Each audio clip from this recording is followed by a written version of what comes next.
Je vais t'expliquer aujourd'hui qu'il y a 2 façons de créer ta vie. Uniquement 2 façons. Et il va falloir que tu choisisses. Soit tu as le mode autopilote, qu'on peut appeler aussi le mode endormi, qui correspond à la majeure partie des gens. C'est-à-dire qu'ils se laissent aller sur la vie, ils font des choix à partir d'un endroit inconscient d'eux-mêmes, avec leurs croyances limitantes, leur peur du jugement, avec la conscience collective. Ils se laissent aller comme ça dans la vie, sans faire des choix éclairés, et ils se réveillent au moment où il y a un problème. Et après, ils passent l'essentiel de leur vie, les 99% de leur vie, à régler les problèmes de leur existence et à blâmer les événements extérieurs, à se sentir victimes. Ces personnes fuient au bout d'un moment parce qu'elles sont tellement fatiguées qu'elles finissent par fuir dans des addictions, dans du divertissement et de la procrastination et de l'anxiété. Alors que tu as un autre mode de fonctionnement. Et il y a seulement 1% des personnes qui doivent connaître ce mode de fonctionnement, ou en tout cas qui sont capables de l'appliquer. C'est le mode leader. Et qu'est-ce qui différencie quelqu'un qui est en mode endormi, autopilote, versus les gens éveillés? C'est que les gens leaders et éveillés, ils fonctionnent de la manière inverse. C'est-à-dire qu'à la base, ils ont une vision claire de vers là où ils veulent aller, vers leur futur meilleur, la version d'eux-mêmes qu'ils veulent atteindre à un moment donné. Ils sont très clairs sur leurs objectifs de vie. Et ces personnes-là, pour le coup, se laissent après, elles s'engagent en fait vis-à-vis d'elles-mêmes, elles s'engagent vis-à-vis de leur vie, donc elles sont à 100% dans leur vie, elles font les actions qu'il faut, qui vont les emmener vers leurs rêves, elles se servent de leur intuition. Et ensuite, une fois qu'elles ont fait tout ça, elles se laissent aller dans la vie. Elles profitent des choses et elles acceptent aussi les événements qui arrivent dans leur vie. Si c'est des événements négatifs, elles sont capables d'accepter. Et au fur et à mesure, elles arrivent à leur meilleure version d'elles-mêmes et à l'objectif souhaité. Je vous ai fait un petit schéma pour que vous compreniez. On va le revoir une autre fois. Donc vous avez le mode autopilote. 99% des gens fonctionnent sur le mode autopilote. Donc là, vous voyez, on se laisse aller. Le petit bonhomme, il est en train là de flotter sur la mer. Il est tranquille, il dort. Et là, il va se dire, mince, c'est pas ça la vie que je voulais. Qu'est-ce qui se passe? J'aime pas mon travail. Je suis pas bien dans ma relation, j'ai des problèmes de santé, attention. Et là, il est dans le warning, donc il va utiliser toute son énergie en mode survie. Là, il va survivre, il est en train de se noyer, le bonhomme, il se dit mince, il faut que je me remonte de là. Et du coup, il va... ah mince, j'ai dit du coup, c'est vrai que j'ai un tic de langage apparemment, désolé. Il va mettre toute son énergie pour remonter. Mais en fait, finalement, il va jamais vers sa vision souhaitée, parce que toute l'énergie qu'il dépense, c'est pour pouvoir réparer le problème. Donc il arrive 20 ans plus tard à se dire moi dans ma vie j'aurais voulu faire ça, j'aurais voulu faire ci, j'avais des rêves et tout ça, mais bon, la réalité du quotidien m'a rattrapé. Et maintenant voilà, c'est comme ça, j'accepte les choses, je peux pas y faire grand-chose, et en fait ils arrivent jamais à la version d'eux-mêmes souhaitée, à leur futur, à un futur meilleur. Alors que tu as le deuxième mode, ça c'est les leaders, c'est ceux d'ailleurs qui écrivent des livres, ceux qui prennent la parole, ceux qui en fait sont ancrés dans leur vie, ils ont trouvé leur voie, ils sont ancrés dans ce qu'ils sont et ils dégagent leur être profond en fait. Ce qu'ils révèlent au monde, c'est leur être profond, ils sont totalement alignés au niveau spirituel, mental et physique avec qui ils sont et ils avancent et ils atteignent leurs objectifs. Alors comment ça se passe pour eux? En fait, ils ont une vision. À la base, ils ont je l'ai pris à l'envers, mon truc. Oh, j'avais fait exprès de le faire dans les 2 sens. Faut que vous puissiez voir parce que comme j'ai la caméra retournée, voilà. Donc là, c'est 1000 fois mieux. Donc là, les leaders, en fait, ils ont une vision de ce qu'ils veulent pour leur futur. Ensuite, une fois qu'ils ont leur vision, qu'ils n'arrêtent pas en fait, au quotidien, ils savent qu'ils vont vers cet objectif-là. Ils connaissent leur vision, donc ils sont imprégnés de leur vision. Ils vibrent leur vision, en fait.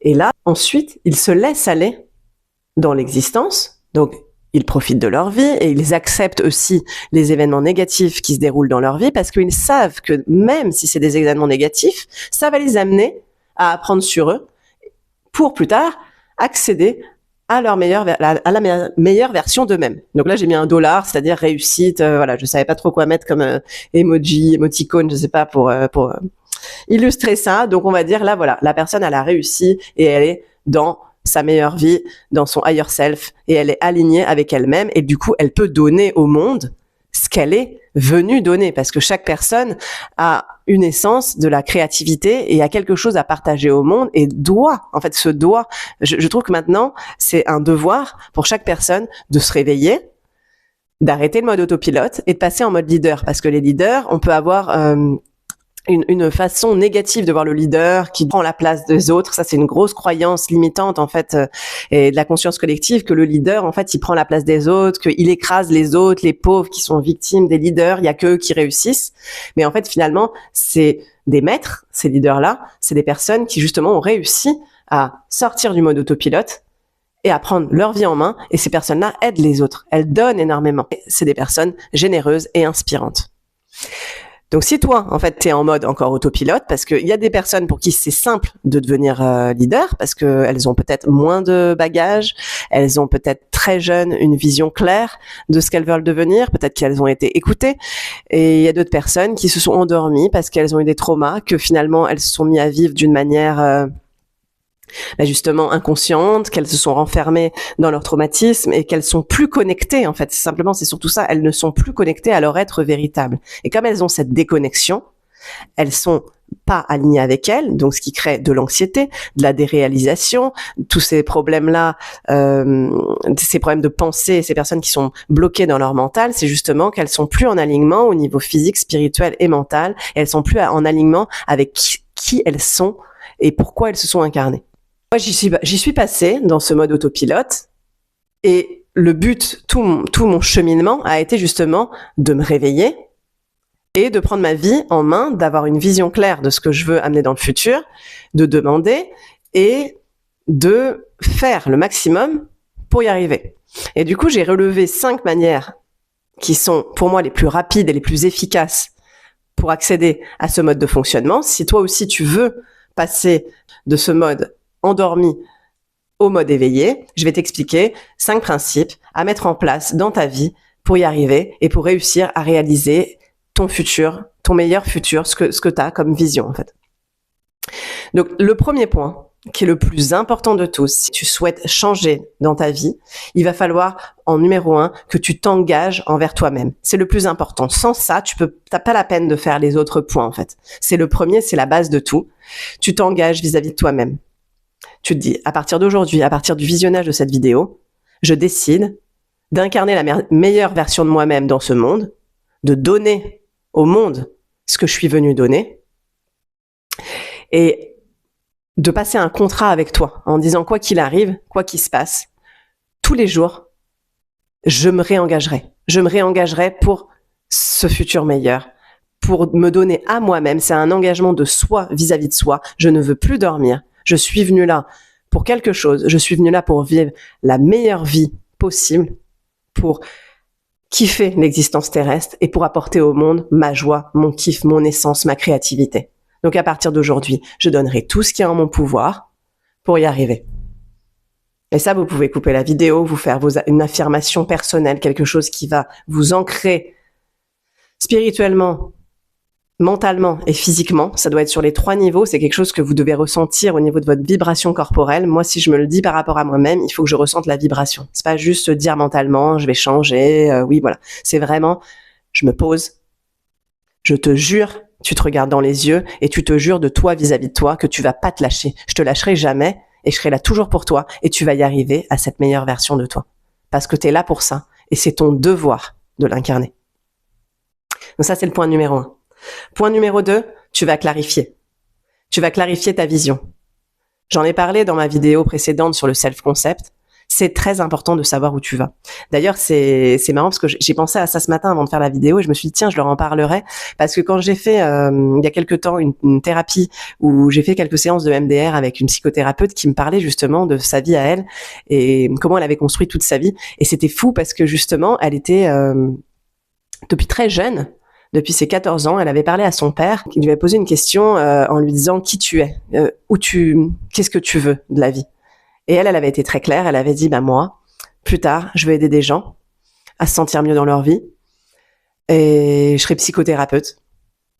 Et ce que je sais que je ferai, c'est que je vais me marier avec un juge. Mais elle sait pas pourquoi elle a dit ça. Elle a dit moi je sais que dans ma vie, je vais me marier avec un juge et que je serai psychothérapeute. Et sa mère, à l'époque, du coup, était couturière et elle a commencé sa carrière en tant que couturière pendant plusieurs années. Mais elle avait eu cette vision-là, et elle savait qu'un jour, elle accéderait à ce qu'elle avait, ce qu'elle désirait. Donc, elle est restée dans ce travail de couturière. Elle prenait plaisir. C'était une manière de se nourrir, pas du tout quelque chose de problématique. Mais c'est exactement comme dans mon schéma, c'est-à-dire qu'à la base, elle avait cette vision claire. Et après, elle se laissait aller dans la vie. Donc, elle se plaignait pas de son travail, de ce qui se passait comme événement. C'était pas du tout quelque chose de négatif parce qu'elle savait que de toute façon, la version d'elle-même qu'elle avait décidé qu'elle serait allait se réaliser. Et effectivement, elle a rencontré, elle me disait à ce moment-là, 2 garçons qui lui tournaient autour quand elle était jeune. Et un des deux, avec qui elle se sentait en plus en affinité, faisait des études de droit. Et il s'est avéré qu'au final, elle a épousé cet homme-là, que c'était un juge, et que finalement, elle a été mariée à un juge, et que plus tard, quand elle a pu avoir les moyens financiers, elle a refait des formations pour devenir psychothérapeute. Elle s'est formée, elle a fait des conférences et du coup, maintenant, elle est très connue. Elle a créé même une méthode de MDR qui s'appelle EMTC-EMDR, une méthode particulière. Et donc, elle a réussi complètement sa vision et elle avait dit qu'elle voyagerait. Et là, quand moi, je l'ai rencontrée, elle devait avoir, je dirais, 55 ans. Et il y a que maintenant, à 55 ans, qu'elle a pu, avec son mari, mettre assez d'argent de côté et faire le tour du monde pendant 1 an. Et donc, elle a mis son job de côté. Pendant 1 an, elle est partie faire le tour du monde. Et elle me disait, finalement, je me rends compte à 55 ans que j'ai réalisé la vision que j'avais à l'âge de 14 ans. Donc, il y a aussi cette notion de temps. C'est ça aussi l'engagement vis-à-vis de soi-même. C'est je te lâcherai jamais, tu vas y arriver, quoi qu'il arrive. À un moment donné, cette vie-là, tu vas la vivre et tu vas la kiffer, en fait. Je trouvais ça intéressant de vous partager cette histoire de vie avec de cette psychothérapeute. Donc, ce qu'il va falloir que tu fasses, c'est que tu aies une vision claire. Qu'est-ce que tu veux devenir? Qu'est-ce que tu aimerais? Si tu avais tout l'argent possible du monde, si tu avais tout le temps possible, si tu avais si t'avais pas de contraintes, t'avais pas la vie que t'as, là, t'as pas tes problèmes de santé, tes problèmes relationnels, tout ce que tu penses être des problèmes là actuels, si t'as pas ça, qu'est-ce que t'aimerais devenir? Ce serait quoi? Voyager tout le temps? T'occuper des animaux? T'aimerais avoir un enfant, fonder une famille? T'aimerais avoir une maison à la mer, avoir 2 villas? T'aimerais avoir beaucoup d'argent? Sur plusieurs plans, sur plusieurs niveaux, relationnels, financiers, carrière, santé. Je l'explique, comme je te dis dans cette vidéo sur le self-concept, tu vas détailler ce que tu aimerais avoir comme vie. Parce que c'est très important. Si tu n'as pas un chemin clair, tu sais pas. Et du coup, comme tu sais pas, tu ne crées pas vers ton futur. Ça paraît logique, en fait. C'est ce que j'ai fait, moi, très, très, très, très, très longtemps. Parce que déjà, je suis quelqu'un qui aime plein de choses dans la vie. Et du coup, je me dis, mais non, mais je peux pas choisir. C'est super dur de choisir parce que j'aime à la fois les voyages, j'aime à la fois mes enfants, j'aimerais avoir une carrière, oui, mais ça m'empêcherait de faire des voyages. Et en fait, on voit toujours ce qui empêcherait l'un d'aller dans l'autre. Et là, il faut pas se bloquer par rapport à ça. Listez tout. Et les choses, elles vont s'imbriquer les unes dans les autres. Et peut-être qu'au fur et à mesure, il y en a où ça va plus t'intéresser sur le chemin. Mais là, pour l'instant, tu lises tout ce qui t'intéresse, tout ce que tu veux voir dans ta vision du futur. Et si vraiment tu as des difficultés à être précis, parce que souvent on te dit dans la loi de l'attraction, manifestation, c'est bien si tu es précis parce que du coup, ça permet plus rapidement d'arriver à ton objectif. Et en tout cas, que l'objectif corresponde vraiment à ce que tu veux. Mais si t'es pas extrêmement clair, c'est pas grave non plus. Si t'es pas comme ma psy à dire je vais épouser un juge ou autre, tu ressens la vibration et les énergies que t'aimerais absolument coûte que coûte avoir dans ta vie. Est-ce que c'est la liberté? Moi, je vais avoir la liberté. Par exemple, il y a des gens, ils disent depuis 16 ans, je sais que je vais être mon propre patron. Est-ce que pour toi, c'est important? Ou est-ce qu'au contraire, tu te dis, je veux travailler avec quelqu'un. Alors attendez, je vais juste fermer les volets. Voilà, c'est mieux. Et moi, je veux travailler justement avec une super équipe. Je veux travailler en équipe. Donc, t'as pas besoin d'être hyper précis, mais tu ressens l'énergie du chose. Est-ce que je ne veux pas travailler? Justement, je veux être entier, ne jamais travailler. Est-ce que je veux avoir des enfants? Est-ce que il y a voilà des choses précises et après des énergies. Du coup, est-ce que je veux être libre, par exemple? Est-ce que c'est la liberté? Est-ce que tu aimerais avoir beaucoup d'espace? Est-ce que tu aimerais au contraire être entouré par une communauté? Est-ce que tu aimerais avoir beaucoup d'argent, beaucoup de biens matériels? C'est quelque chose qui te nourrirait. Est-ce qu'au contraire, tu aimerais plutôt être dépouillé, en connexion avec la nature et que t'as pas besoin de grand-chose? Voilà, tu fixes ton futur, le plus beau futur que tu puisses rêver pour toi-même, et tu es clair. Et comme ça, à partir de là, tu as ta vision. Tu passes au point numéro 3, qui est, tu passes à l'action. Tu passes à l'action. Et passer à l'action, c'est sur 2 plans. Il va y avoir le côté manifestation, donc tu passes à l'action par rapport à tout ce que j'ai expliqué sur la loi de l'Assomption, c'est-à-dire tu passes à l'action au niveau de ton mental, de ton subconscient, et tu vas travailler à reprogrammer ton subconscient, tu vas mettre ton énergie là-dedans en te disant, ma vision, je l'ai, donc à partir de maintenant, je me connecte le plus possible à ma vision, avec l'énergie, je mets le plus d'énergie possible dans ma vision pour me connecter au niveau spirituel, mental et physique. Il faut que mon corps y ressente que je suis déjà dans cette énergie. Donc, vous allez passer du temps à travailler sur les techniques de manifestation. Vous allez voir les techniques de manifestation qui vous parlent le plus. Il y en a plusieurs, on les expliquera en détail sur la chaîne. Est-ce que pour toi, tu préfères scripter, écrire? Est-ce que tu préfères affirmer de manière robotique? Tu répètes en boucle. Est-ce que tu vas préférer te mettre dans l'état, ça s'appelle les SATS, en fait. Neville Goddard, il appelle ça le SATS. Ça veut dire se mettre dans l'état désiré. Et tu te mets plutôt en un état méditatif avant de t'endormir. Tu te mets dans un état désiré et tu le vibres intérieurement. Tu revois cette scène, tu la revois plusieurs fois au niveau visuel. Est-ce que ce sera un vision board qui va t'aider? Donc ça va être le côté manifestation. Donc c'est ton subconscient qui est en train de travailler pour changer les croyances qui t'empêchent d'arriver à cette vision souhaitée. Et tu vas aussi passer à l'action au niveau matériel, dans la matière, par rapport à des intuitions que tu vas avoir. Parce que comme tu vas avoir ta vision claire, tu peux demander maintenant, est-ce que tu peux me guider? Donc tu demandes finalement à ton soi supérieur, est-ce que tu peux me guider vers cette vision de mon futur? Est-ce que tu peux me montrer, me donner des flashs, des intuitions pour que je puisse accéder à cette version de moi-même? Et du coup, tu vas peut-être regarder une vidéo. Tu vas peut-être avoir un livre qui va s'imposer à toi. On va te dire, lis ce livre-là. Tu vas peut-être ressentir qu'il va falloir, comme moi, j'ai à un moment donné ressenti qu'il allait falloir que je fasse des tableaux de collage. Donc, parce que je fais des tableaux de collage, vous pouvez aller voir, j'ai l'Instagram en dessous qui est indiqué sous les vidéos ou dans ma bio, là, dans la description. Je fais des tableaux de collage qui sont vibratoires. Je suis inspirée en fait pendant 1 ou 2 heures. Je suis dans un état de connexion où c'est même pas moi qui œuvre, ça œuvre à travers moi. Je colle les choses d'une certaine manière dans un certain plan, et à la fin, j'ai l'explication finalement du tableau de collage et qu'est-ce que ça va représenter, quelle est l'énergie que ce tableau va transmettre. Et ça, au moment où j'ai commencé à avoir cette vision de moi, où je savais que je voulais transmettre dans tous les cas quelque chose au monde pour permettre aux gens d'accéder à la meilleure version d'eux-mêmes, je sais que je suis un messager pour ça. Ma première intuition, ça a été, tiens, va faire des tableaux de collage. Mais c'était pas mental, c'est pas quelque chose qui m'a dit, si tu veux arriver à ton vision du futur, va faire des tableaux de collage. C'est un jour, ça m'a pris et je me suis dit, mais tiens, j'adorais faire du collage. Aujourd'hui, je me remets, je fais du collage. Et ça a été tellement joyeux. De toute façon, tu le sens parce que l'action, elle est joyeuse pour toi. Sauf si après tu commences à te mettre la pression. Ça, j'en parle aussi dans la vidéo précédente. Ne te mets pas la pression. Si ça commence à devenir quelque chose que tu te sens obligé de faire parce que maintenant tu t'es engagé, tu passes à l'action et t'es obligé, mais tu sens que c'est lourd, tu te recules un petit peu. T'arrêtes un petit peu sur cette chose-là parce que t'es en train de te mettre la pression avec une obligation de résultat derrière. Le résultat, il va arriver au fur et à mesure, quoi qu'il arrive. Mais donc voilà, tu as des intuitions d'action à faire où tu peux par exemple te dire, moi j'ai envie de reprendre la danse. Je vais reprendre la danse. Moi l'autre fois j'avais aussi une intuition, d'ailleurs je l'ai toujours pas mis en place, ça, je vais le faire. Pour l'instant un manque de temps m'empêche de prendre des cours de chant. Mais quelque chose qui me dit, va prendre des cours de chant. Pourquoi? J'en sais rien. Je suis pas passionnée par le chant, jamais voulu être chanteuse.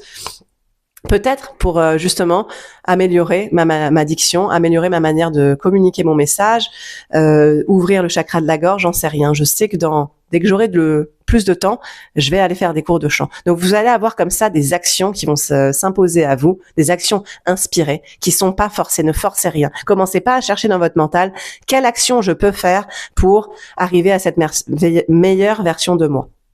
Les actions, elles vont venir, vous allez avoir des idées, des flashs, des choses qui vont venir au fur et à mesure. Et là, on repart au point numéro 1, vous engagez à les faire. Et quand on vous donne des exercices, justement, vous tombez par exemple sur un coach ou vous lisez un bouquin où il va te dire, il va falloir que tu listes les 5 croyances que tu as par rapport à l'argent. Faites-le, parce que c'est la pire erreur que j'ai fait pendant des années, c'est que, en fait, c'est une erreur que j'ai fait pendant des années de simplement lire la chose, passer à autre chose, lire, passer à autre chose, sans passer à l'action. Je restais vraiment bloquée au niveau du mental et il y avait rien qui se passait dans le corps, dans le concret. Et quand on ne fait pas les exercices, on pense qu'on se dit « Ah bah c'est bien, j'ai pas fait les exercices, mais j'ai intégré le gros de la pensée. » Bah finalement, il y a rien qui se passe. En fait, on l'a intégré, puis hop, il y a autre chose qui sort. Puis après, on va relire autre chose. Et je dis pas que ça ne change pas la manière de penser, il y a des petites touches de choses qui vont se modifier. Mais vraiment, si vous voulez que ça avance beaucoup plus vite, il faut vraiment passer à l'action, faire les exercices, faire les routines. Quand on doit 21 jours, vous allez faire des affirmations pendant 21 jours, faites-le. Et après, vous voyez ce que ça a donné. Vous vous dites, tiens, j'ai eu tel résultat. Si ça fonctionne pas au bout d'un certain temps, passez à autre chose. Mais vraiment, faites-le, engagez-vous à faire ces actions-là. Donc, il y a des actions, on va dire, d'un plan spirituel, d'un plan de l'imagination, où vous entrez dans cette imagination et vous travaillez là-dessus avec toutes les techniques de la loi de l'Assomption. Et il y a le côté action guidée, action inspirée, qu'il va falloir mettre en place et vous engager step by step à les faire. Et c'est comme ça que votre vie, elle va se créer au fur et à mesure, petit pas par petit pas, petite touche par petite touche. On passe au point numéro 4. Quand vous allez avancer comme ça sur ce chemin-là, au début, ça va être excitant. Vous allez avoir votre vision. Il va se mettre des choses qui vont commencer à se mettre en place. Vous allez dire, c'est bon, je commence à être le leader là de ma vie. Je le sens, ma vie, elle se met en place. C'est joyeux. Il y a des choses qui bougent. Je me sens créateur. J'ai de l'énergie qui revient. Et là, vous allez avoir des blocages qui vont arriver. C'est normal. Chaque personne passe par là. Il va y avoir des moments de blocage, des moments d'épuisement, des moments où vous allez vous dire non, je me sens pas légitime pour faire ça, j'ai plus envie, je le sens pas. Et c'est à ce moment-là, en fait, il va falloir travailler sur ces blocages-là et ne pas laisser tomber à ce moment-là et se dire voilà, j'ai un blocage là maintenant, hop, je repars. Il faut surtout pas repartir dans vous allez le voir, en fait, il faut être conscient. Vous allez vous dire dans quel mode je suis reparti. Est-ce que là, je suis encore en mode leader et surtout, ne pas repartir en fait en mode autopilote. Il va falloir à ce moment-là être vigilant et se dire, OK, il y a des blocages, il y a des choses à régler. On va faire une vidéo sur comment, parce qu'il va falloir détailler, là, je peux pas tout faire dans cette vidéo-là, de comment tu peux au mieux laisser passer un blocage. Il va falloir te dire, c'est rien, c'est un blocage qui arrive, là, j'arrive plus à être dans l'énergie dans laquelle j'étais il y a quelques jours. Qu'est-ce qui bloque? Qu'est-ce qui bloque? Est-ce que c'est un blocage par rapport à ma légitimité? Donc, par exemple, mettons, vous commencez à faire une nouvelle activité, vous vous sentez pas hyper doué par rapport à une autre personne qui est dans votre cours de danse. Vous trouvez que vous n'avez pas une belle voix, donc par exemple, vous dites je vais faire une vidéo et puis je vais me lancer là-dedans et vous vous rendez compte que quand vous passez à la vidéo, vous trouvez que votre voix elle est pas jolie. Et en fait, ça va vous couper dans votre action. Là, vous allez commencer à vous dire non, c'est pas ça. Et là, vous repartez dans le doute et on repart dans le mental et on repart dans la procrastination, dans l'anxiété. Quand on part là-dedans, c'est qu'il y a un blocage. Moi, par exemple, j'ai pu avoir des blocages à des moments donnés quand je faisais mes vidéos avant, de me dire bon, j'arrête. Est-ce que j'arrêtais vraiment parce que j'avais envie d'arrêter ou est-ce que je m'arrêtais parce que je me trouvais illégitime? Et c'est là où il va falloir travailler sur son pourquoi je me sens illégitime en fait. Et quand on travaille sur les blocages, je vous dis, je vais mettre en lien une vidéo pour comment travailler sur les blocages. Il faut pas résister. Il va seulement falloir en fait être conscient de son blocage, le regarder et se dire je t'ai vu. C'est ça la conscience. Je t'ai vu. Là, c'est pas un problème par rapport à l'action que j'entreprends. C'est un problème par rapport à une croyance que j'ai. Et donc, il va falloir défaire cette croyance-là.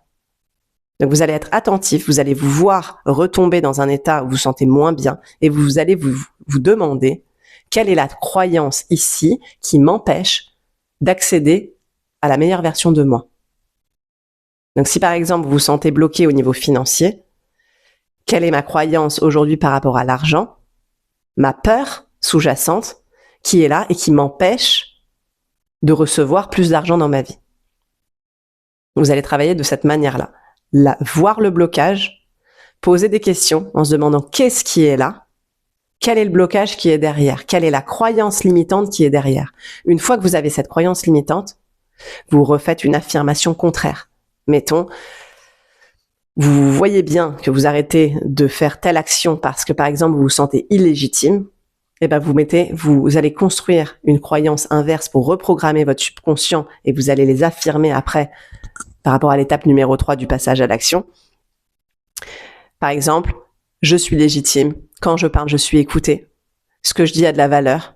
Je mérite d'être écouté. Voilà par exemple des affirmations que vous pouvez faire sur votre manque de légitimité à vous exprimer en public, par exemple.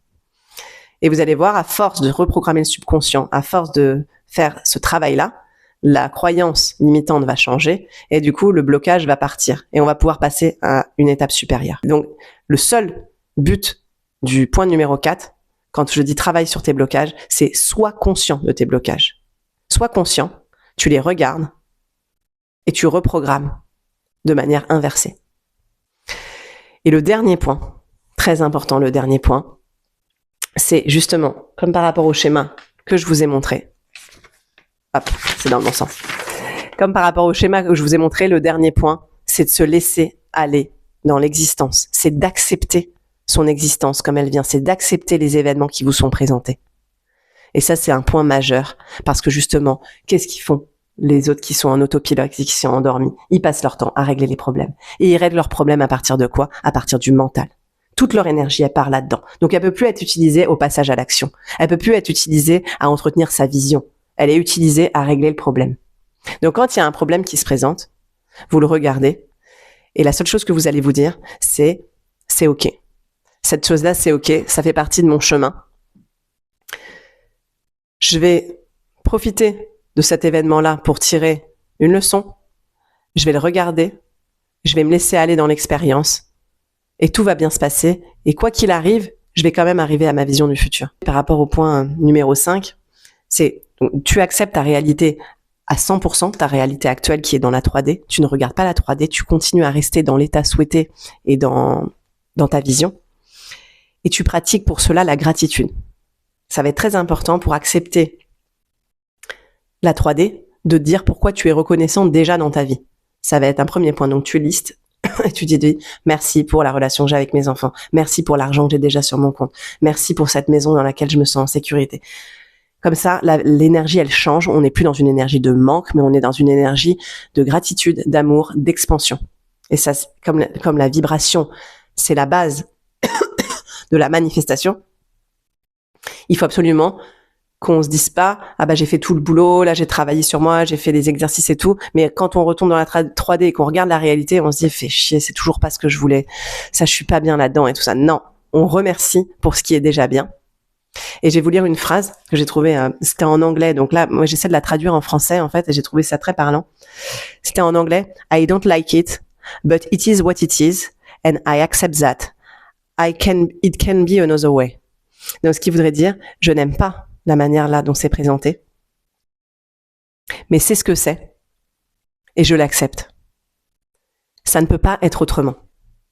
Donc on va pas mettre l'énergie à essayer de changer ce qui est là, on va accepter la situation et continuer en parallèle à créer au niveau de ses actions et au niveau de sa manifestation. On va continuer, peu importe ce qui se passe. C'est comme ça qu'un leader, il arrive à son objectif. Il n'est pas en état de survie. C'est une totale acceptation de l'être. Donc, on va récapituler les 5 points. Premièrement, tu t'engages vis-à-vis de toi-même. Deuxièmement, tu définis clairement le futur que tu veux avoir. Tu définis ta vision. Troisièmement, tu passes à l'action sur 2 niveaux. Au niveau de ton imagination et au niveau physique. Quatrièmement, tu travailles sur tes blocages. Tu es conscient de tes blocages. Tu les regardes et tu essaies de déceler les croyances limitantes qui se cachent derrière ce blocage.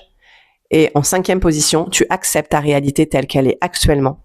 Et tu as confiance à 100% et tu as foi à 100% en la vie pour savoir que tu vas être guidé jusqu'à ton objectif et tu vas réussir à être cette personne que tu souhaites être dans le monde. Tu vas réussir à t'aligner sur les 3 plans et incarner ta vraie nature.